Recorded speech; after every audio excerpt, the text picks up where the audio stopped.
Right, ladies and gentlemen, a very warm welcome to Shayoon Yasin, CEO and founder of the Lightforce Center, and Alexander Yasin, co-founder of the Lightforce Center.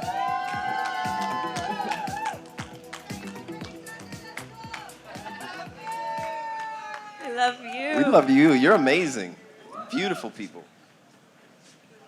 Go for it. Assalamu alaikum. Hello, beautiful people. Thank you so much for being here today. We are so honored and excited to share all of our journey and our story with you. In the next few minutes, we're going to be speaking to you about something that we've been working on for the past 11 years and how it's changed the lives of thousands of people worldwide and how we've taught them to heal naturally. And not only is it going to help benefit you, and hopefully you'll take away something that will help you in the future, but also as well as a trick that can help thousands of people around the world. So, there I am, running through the Coachella Festival field. It's hot, much like this.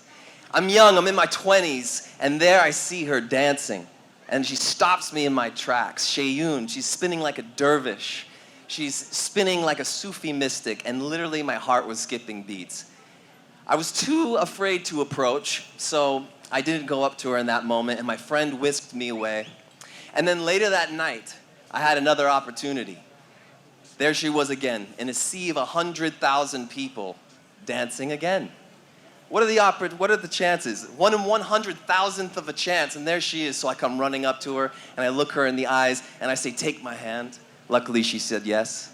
And I whisked her away to the front of the DJ booth. The beat dropped, the fireworks went off, and our souls reunited together as one. It was amazing. You had to be there. But it was crazy because I couldn't get her to hang out with me, and then we would go out in Los Angeles, and I'd see her at all these different events. And it was like fate was just bringing us back together again. You know what I'm saying? Kind of. Now it's been 14 years, we've been happily married, and we've been traveling the world together, empowering people to heal themselves, and we want to tell you a bit about our story. Hit it. There I was, flipped upside down, body burning, 3rd and 2nd degree burns, trapped inside of a car that I didn't know if I was going to make it alive or not. I woke up in the hospital, and I was told that I was never going to be able to walk again, I was never going to be able to have children, and that basically my life was over. I was subscribed and prescribed to the system. They put me on every sort of medication, and nobody else could tell me how else I was going to heal myself. And I was a teenager, and I felt like my entire life had just been ripped out from underneath me. And it wasn't until I met Alexander that I realized that you can completely heal yourself through your own mind. And this changed my life forever, and I became obsessed with wanting to share the story and show everyone else how. So when I met Shayoon, her nervous system was literally like on edge all the time from the trauma. Like she would shake. And I could see that she had a lot of pent-up emotions, these stories, a lot of anger towards her body of what it was that she was, what was taken from her. There was this narrative of this pain, essentially. Her life was taken from her. She was in constant physical pain, emotional pain, anxiety, depression. And so, luckily, I had actually been raised in the healing arts at a very young age. My older brother, who was much older than me, was into different martial arts. So I learned Tai Chi and Qigong and these ancient energy practices and meditation.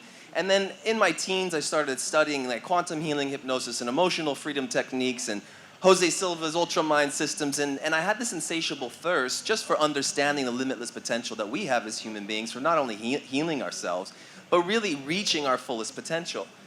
And so I asked her, I said, do you want to just try a little technique here? Do you want to release some of those emotions? And she kind of like rolled her eyes at me, being this beautiful Muslim woman, completely different world, was not raised in these things. Here's this crazy white boy talking about wanting to do some emotional healing in the hotel room. Okay, whatever, she says. So I showed her how to access those stored emotions. There was this anger towards her body for giving her this pain. And I taught her how to release. And within 5 minutes, I kid you not, she started shaking and the tears started coming, and she had this very powerful, energetic release up her spine. And she leaned down and she touched her toes for the first time since the accident. She was crying. She couldn't believe what was taking place. And this really activated her awakening. And this is very important, that through the process of healing, we awaken to our gifts. And she went on a journey of self-discovery, obsessed with wanting to learn how to heal herself. And like I told you before, they told me I would never have children, I wasn't going to dance again, my life was pretty much over. We now have 2 baby boys. We are completely living a holistic lifestyle. I got off of all of the medication. And I really became so obsessed with wanting to show people that your emotions and everything that you're going through will have a physical effect in your body if you don't release them, basically. And so I changed my entire world around, and we are here helping empower thousands of people daily and showing them how to help heal themselves. So what we learned over the last 11 years of doing this, long before wellness became a fad, and I'm glad it is. We're up here at Forbes and wellness together. I would never have thought those two things would go together. And this is a beautiful thing because now people are waking up to these things.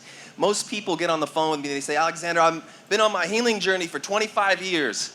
Healing for 50 years. It's like a badge of honor that we wear. And there's a problem with that because there is a subtle toxic yet accepted belief that healing is a never-ending journey, that we have to constantly be going on this ever-ending journey of healing that doesn't end. So number one, we notice we have to shift that belief. If it was possible for us to fully heal ourselves, meaning clearing all of the negative emotions that are creating any dysfunction in the physical body, mind, body, and spirit, then why couldn't somebody else? Great question earlier, but does that mean that you never have to heal again? No, we get wounded. We still have to maintain the garden, so to speak. But we have to set belief because, as quantum physics has proven, what we observe, what we believe, we create. So if we want to create a reality where we're healing forever, we will. If we want to create a reality where there's an end date to our healing, we will. And so people go on the journey and they try the breath work and they try the meditation. What's that? They try the meditations, they try the detox protocols, they go to the therapist, they take the pills, and they're still suffering. And it's not that any of those things are wrong necessarily. What we noticed after these last 11 years is that these modalities, these things that are available to us, they hold a piece of the puzzle, but they don't allow us to complete the whole picture. They don't allow us to actually set an end date. So what do we need here? Well, number one is the belief, but number two is we have to understand and learn the direct connections between what they call psychosomatic illness, or our minds, the negative programs and emotions in the system, and the connections and their causes to the physical body. So there's this amazing study done where they took about 350 people and they did something called emotional body mapping, where everybody could essentially think back to a time, close their eyes, and feel where a negative emotion is actually held in their system. And they started putting heat maps to this, and you can see it. Okay, broken heart. Everybody feels it in the heart. You got cold feet. You feel it in the feet. These are things we've heard before, but pain, suffering, oh, it's in my neck, it's in my back. I can feel the anger. It's in my mind. It's here in my stomach. And every single person has the ability to do this. And so what we discovered is if we create a map and actually go through the process of learning how to identify all the conscious and subconscious negative programs, your mother, your father, the divorce, the abuse, the pain, the car accident, the this, the that, we all have these stories. And what the best is we're taught to kind of manage, cope, and deal and suppress. But when we learn how to map them all and we literally put data to it, ranking our emotions out of a 10, 10 being the worst, 0 being healed, and you learn how to clear them, guess what happens? The body begins to heal itself, and it begins to do it really quickly. So I want everybody to just do a little exercise with me, okay? If you don't mind, just close your eyes for a second. You can do it. We're not going to go too deep, don't worry. Close your eyes for a second, okay? And I want you to take a couple deep breaths and just relax. All right? Now try this. I want you to ask your mind, what is the earliest childhood memory I need to heal from? Or what is something that I need to heal from my past? Keep your eyes closed and feel the memory. Can you see it? And I want you to actually play it back. Can you feel any negative emotion connected to it? If you can feel a negative emotion, maybe there's stress, maybe there's sadness, maybe there's anxiety, I want you to just place your hand where you can feel it in the body, just so I can see. Where do you feel it? Stomach, heart. Okay, good. So we're connecting now, number one, to emotions. Now the second thing is stay connected, keep your eyes closed. I want you to think about something or someone that you love. It could be the smile on your child's face. There it is. See those smiles just ignite. It could be your lover. It could be your husband, your wife, your dog. And feel that connection to love. Now, if you can activate your heart in the midst of pain, this is the beginning of the healing process. Now what I want you to do is just breathe. Just breathe a couple deep breaths in through the nose, out through the mouth. And just release that negative emotion and breathe. Great work. Okay, you can open your eyes. Thank you for coming along that journey with me. So what we just did was three very important things. Number one is identify where in the body these stored emotions are being held. And number two is being able to connect to your heart in the midst of the pain, which is the process of self-mastery ultimately. And then three is the breath. I call it doing dirty dishes. The heart is the soap, the dirty dish is the memory and the plate, and the breath is literally the water. Now, sure enough, if you do all the dishes, something miraculous is going to happen. You're going to begin to heal. And we've seen people heal every single negative emotion, stress, anxiety, depression, panic attacks, you name it. When all the medications and the things haven't worked, we've seen incredible positive effects when it comes to autoimmune issues and even cancers.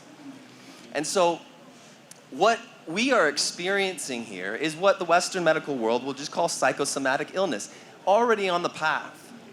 And so what this is a call. It's a call to all those spending the $6.5 trillion in the wellness industry. It's a call to the medical professionals here.